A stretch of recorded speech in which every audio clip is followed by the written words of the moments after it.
ایک بادشاہ نے اپنے درباریوں سے کہا، کیا کوئی شخص اللہ تعالیٰ کی عبادت میں اتنا مصروف ہو سکتا ہے کہ ایک عظیم لشکر اس کے اطراف سے گزر جائے اور اسے احساس تک نہ ہو؟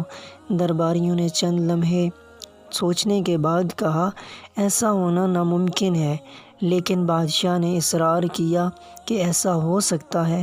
کچھ دنوں کے بعد بادشاہ نے درباریوں میں سے چند ایک کو منتخب کر کے پانی سے بھرے پیالے انہیں پکڑائے اور ہر ایک کے ساتھ ایک نگران مقرر کیا۔ پھر ان سے کہا کہ شہر کے بازار کا چکر لگا کر آئیں، لیکن اس طرح کے پیالوں سے پانی نہ گرنے پائے، اور نگرانوں کو ہدایت کی کہ جوں ہی کسی کے پیالے سے پانی چھلکے اس کی گردن اڑا دی جائے۔ یہ حکم سن کر سب سکتے میں آ گئے۔ پھر تمام درباری ایک ایک کر کے نہایت احتیاط کے ساتھ اپنا اپنا چکر مکمل کر کے آ گئے اور کسی بھی پیالے سے پانی نہیں گرا۔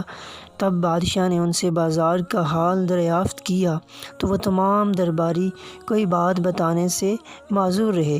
انہوں نے کہا کہ ہم نے اپنی تمام تر توجہ پیالے سے پانی نہ گرنے پر مرکوز کر رکھی تھی، پھر ہمیں کچھ پتہ نہ چلا کہ بازار میں کیا ہو رہا ہے۔